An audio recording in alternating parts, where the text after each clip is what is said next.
Apa itu masa tribulasi? Kapan masa tribulasi akan terjadi? Siapa saja yang akan masuk ke dalam masa tribulasi? Saksikan penjelasan Alkitabiah berikut ini.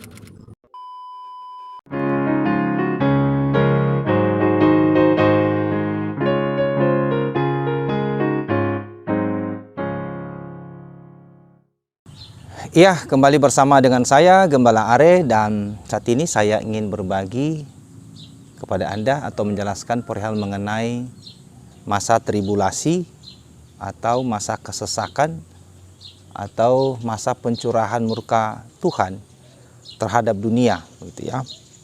Jadi saudara-saudara, ini adalah masa di mana akan Tuhan mencurahkan murkanya yang mungkin sudah lama menumpuk, begitu ya, dimana selama sekian ribu tahun sejak penolakan bangsa Israel terhadap Dia, dan Tuhan sudah mengubah sistem teokrasi menjadi civil society, ya, sacral society menjadi civil society. Nah, pemerintahan sacral society itu atau teokrasi itu di mana agama dengan negara itu disatukan. Tetapi setelah Juru Selamat datang dan terjadi perubahan, gitu ya, di mana yang berlaku adalah civil society, di mana agama dengan negara itu dipisahkan, dan pertanggungjawab itu nanti akan dituntut kepada setiap manusia. Ya, saya fokus kepada masalah penderitaan. Kalau kita baca di dalam Yeremia pasal yang ke-30 ayat ke-7, saya ingin bacakan kepada kita sekalian. Dikatakan begini,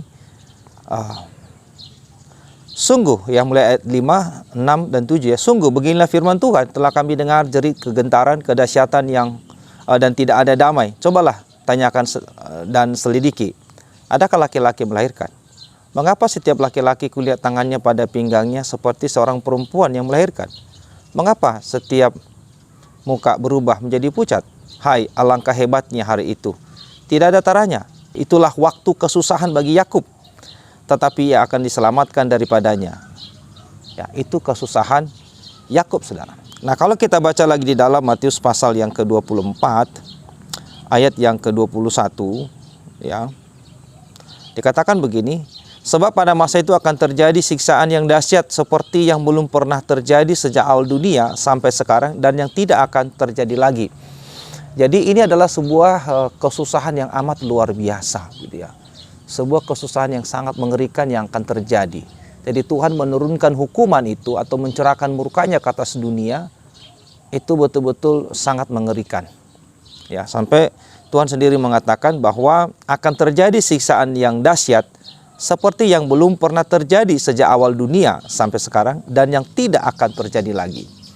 Ya, ini sebuah penderitaan yang amat sangat, ya, di dalam Matius pasal 24 ayat yang ke-21. Nah, kalau kita lihat misalnya lagi di dalam Wahyu pasal 9 ayat yang ke-6, ya, dikatakan, kita mulai dari 5 saja, ya. Dan mereka diperkenankan bukan untuk membunuh manusia, melainkan hanya untuk menyiksa mereka 5 bulan lamanya. Dan siksaan itu seperti siksaan kalajengking apabila ia menyengat manusia. Dan pada masa itu orang-orang akan mencari maut, tetapi mereka tidak akan menemukannya. Dan mereka akan ingin mati, tetapi maut lari daripada mereka. Jadi masa kesusahan besar, atau dalam bahasa teologi itu masa tribulasi ya, tribulation gitu. Nah, ini akan sangat mengerikan, begitu. Orang mencari maut saja itu susah, begitu. Ya, orang mau mati karena saking menderitanya. Nah, kapankah ini dimulai, begitu ya? Kapankah pencurahan murka Tuhan itu akan dimulai? Itu yang paling penting bagi kita. Kapan? Ya. Di mana, begitu ya? Dan bagaimana? Itu tadi adalah deskripsinya, ya. Penderitaan itu akan sangat mengerikan, begitu. Nah, itu dimulai sejak gereja atau orang percaya diangkat. Jadi setelah pengangkatan orang percaya, ya, maka antikris akan mulai bekerja di dunia ini. Ya, mulai bekerja di dunia ini. Jadi antikris itu nanti akan mendirikan kerajaan di muka bumi ini, saudara. Ya, kerajaan antikris, ya. Dia akan menguasai dunia ini, di mana ia akan menyatukan politik, ya, menyatukan pemerintahan menjadi one world government. Terus berikutnya dia akan menyatukan ekonomi dunia sehingga tidak terjadi lagi namanya inflasi. Tujuannya adalah supaya manusia bisa ditekan untuk menjadi satu agama dunia. Jadi cita-cita daripada antikris itu adalah untuk mendirikan agama menjadi satu dan ialah menjadi pemegangnya. Dan semua yang percaya kepadanya atau semua yang menjadi bagian daripada agama esa itu, agama dunia itu harus menyembah dia sebagai Tuhan, ya, harus menyembah dia sebagai Tuhan. Dari mana kita dapatkan, saudara? Kalau kita baca misalnya di dalam 2 Tesalonika 2 ayat yang ke-4, ya, dikatakan begini. Mulai ayat 3, janganlah kamu dirimu disesatkan orang dengan cara yang bagaimanapun juga. Sebab sebelum hari itu haruslah datang dahulu murtad, dan haruslah dinyatakan dahulu manusia durhaka yang harus binasa, yaitu lawan yang meninggikan diri di atas segala yang disebut atau yang disembah sebagai Allah. Bahkan ia duduk di bait Allah dan mau menyatakan dirinya sebagai Allah. Dia akan duduk nanti di bait Allah. Bait Allah yang mana? Bait Allah yang akan didirikan nanti, ya, di Yerusalem akan didirikan. Nanti setelah pendirian itu dia akan maju ke depan menyatakan diri dia sebagai Allah. Ya. Tentu pada saat itu bangsa Israel akan menolak begitu. Nah, itulah sebabnya dikatakan tadi dalam Yeremia pasal yang ke-30 ayat ke-7 bahwa itu adalah kesusahan Yakub. Di mana ketika antikris menyatakan diri sebagai Allah, ya, dan Israel menolaknya, maka ia akan melakukan pembantaian, penyiksaan kepada bangsa Israel. Karena bangsa Israel tidak menerima dia sebagai Mesias mereka. Jelas bangsa Israel tidak menerima karena dia bukanlah Mesias yang sesungguhnya. Nah, pada saat itulah nanti barulah bangsa Israel akan menyerukan untuk memanggil Mesias yang sesungguhnya yang sudah disalib berapa ribu tahun yang lalu. Ya. Nah, jadi saudara-saudara, masa tribulasi itu akan dimulai ketika gereja diangkat. Kalau kita baca di dalam Wahyu pasal 4 sampai pasal 19, sebenarnya itu adalah menceritakan masa daripada tribulasi itu, saudara. Di mana antikris kalau yang digambarkan dengan mengendarai seekor kuda putih, ya, membawa panah, dia menciptakan kedamaian di dunia, ya, menciptakan kedamaian, dan dia memang akan berhasil begitu, ya, berhasil menguasai dunia begitu. Ya, dia akan menjadi pemimpin dunia, dia akan disembah sebagai Tuhan, ya. Orang-orang yang tidak percaya kepada Tuhan akan menyembah dia sebagai Tuhan. Karena dia akan memiliki kemampuan supranatural yang luar biasa. Dan manusia akan memberikan namanya sebuah ujian, memberikan sebuah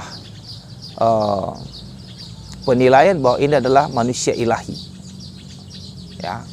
Alkitab menggambarkan dia seperti seekor naga di mana ada 7 kepalanya dan 10 mahkota. Itu sebenarnya kiasan, ya, itu juga salah satu kiasan di mana antikris itu sangat pintar dan dia juga memiliki prestasi yang sempurna. Mahkotanya 10, itu menunjukkan keberhasilannya yang sempurna. Dia bisa mengatasi problem di dunia ini, ya, seolah-olah dia menjadi juru damai begitu. Ya, padahal sebenarnya tidak, ya. Dan manusia terpukau olehnya.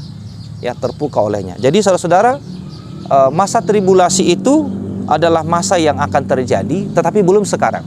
Sekali lagi, kita sekarang berada pada masa gereja lokal.